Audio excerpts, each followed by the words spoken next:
이제 세 가지로 말씀을 나눕니다. 첫째는 짐승의 상해, 짐승이 다쳤다 할 때 어떻게 해야 되느냐.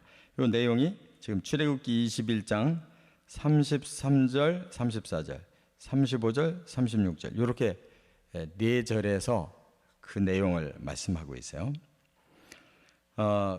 그 앞에는 뭐를 먼저 말씀했냐면 짐승이 지나가다가 구덩이에 빠졌어요.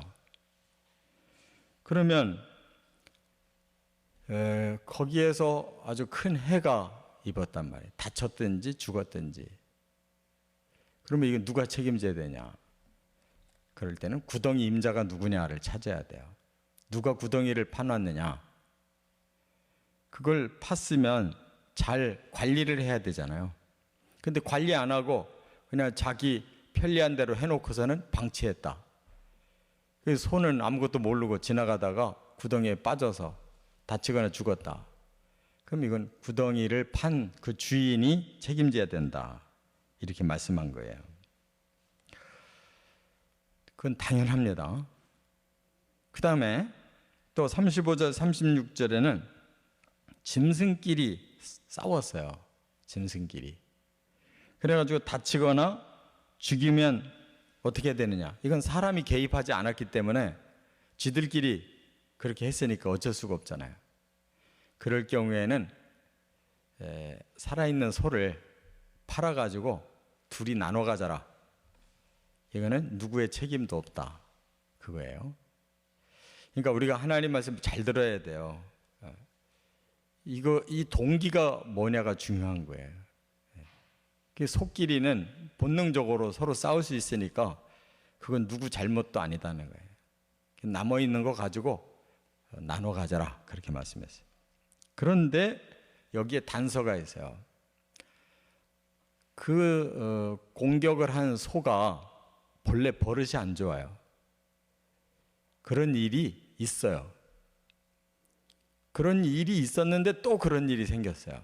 그럼 그때는 주인 책임이에요. 주인이 그런 버릇이 있는 소를 알면서도 방치해서 또 그런 사고를 다시 반복했다. 그러면 소 주인이 책임을 져야 된다. 그 말이에요. 그래서 새로 소를 사줘야 돼요.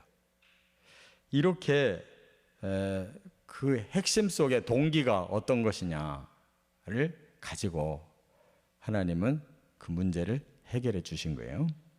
두 번째는 이제 출애굽기 22장 5절과 6절에 보면 밭의 상해. 이 농사 짓는 사람은 밭이 중요하잖아요. 포도원이 중요해요. 그런데 이 불이 났어요. 그래서 밭에 불이 붙는 바람에 낙가리 또 곡식이 많이 손해를 입었다.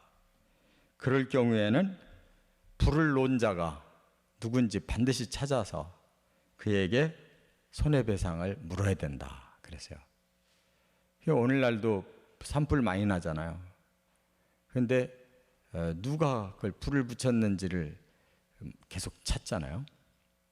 그 다음에 가축이, 짐승이 남의 밭에 들어가 가지고 먹든지 아니면 해치든지 해가지고 상해를 입었다.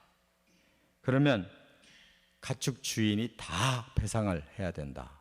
이렇게 말씀했어요. 이와 같이 남에게 해를 끼치면 그 책임자는 반드시 색출해서 책임을 지어야 된다는 거예요. 그 다음에 끝으로 이제 사람이 다칠 수가 있어요. 짐승에 의해서. 여기 출애굽기 22장 28절부터 32절까지 보면 소가 사람을 받았는데 죽었어요. 그럼 어떻게 해야 되느냐? 그 소를 반드시 돌로 쳐 죽여라. 그랬어요. 그리고 그 주인에게는 묻지 않는다는 거예요. 왜냐하면 주인이 없을 때 그 소가 지나가던 사람을 들이받아가지고 죽였다는 거예요. 그럴 때는 그 소를 반드시 돌로 쳐 죽여라 그랬어요. 그런데 단서가 있어요. 이 소가 평소에 버릇이 안 좋았다. 사람을 자꾸 들이받는 그런 습성이 있었다. 그런데 그 소가 또 한 번 사고를 쳐서 사람을 죽였다. 그러면 이 소도 돌로 쳐 죽일 뿐만 아니라 그 임자도 죽여라 그랬어요. 그 임자도. 사전에 그 소를 단속하지 못한 값을 치러야 돼. 거기다가 속죄금까지 내라 그랬어요. 그 말은 속죄금이라는 것은 하나님 앞에 제단에다 내는 거예요. 그건 말하자면 하나님의 계명을 범한 죄까지도 물어야 된다는 거예요. 이렇게 우리가 조심해야 될 일을, 자기의 의무, 그걸 안 지켜가지고 사람의 생명이 해쳐졌다. 그거는 그 상대방에게도 죄를 진 거지만 하나님 앞에도 죄를 진 거다. 이렇게 말씀했어요.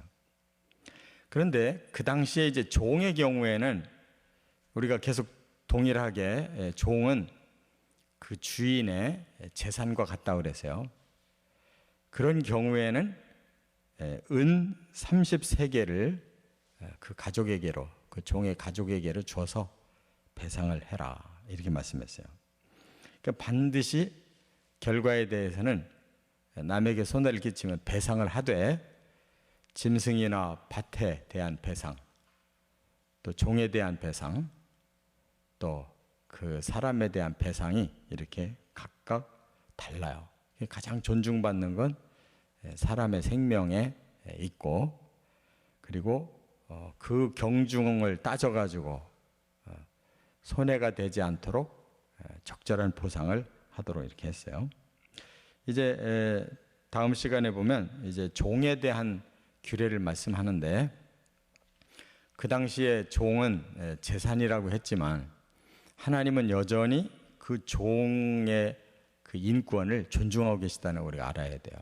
그래서 그 당시 사람들이 사는 사회가 악한 거지, 하나님이 사람을 차등해서 애초에 종이 있고 자유인이 있고 그런 게 아니었다는 걸 알아야 돼요. 그래서 하나님의 마음의 그 중심에 사람의 그 인권과 생명을 항상 존중한다는 거 깨닫고 우리도 그런 정신으로 살아가시기를 주의 이름으로 축원합니다.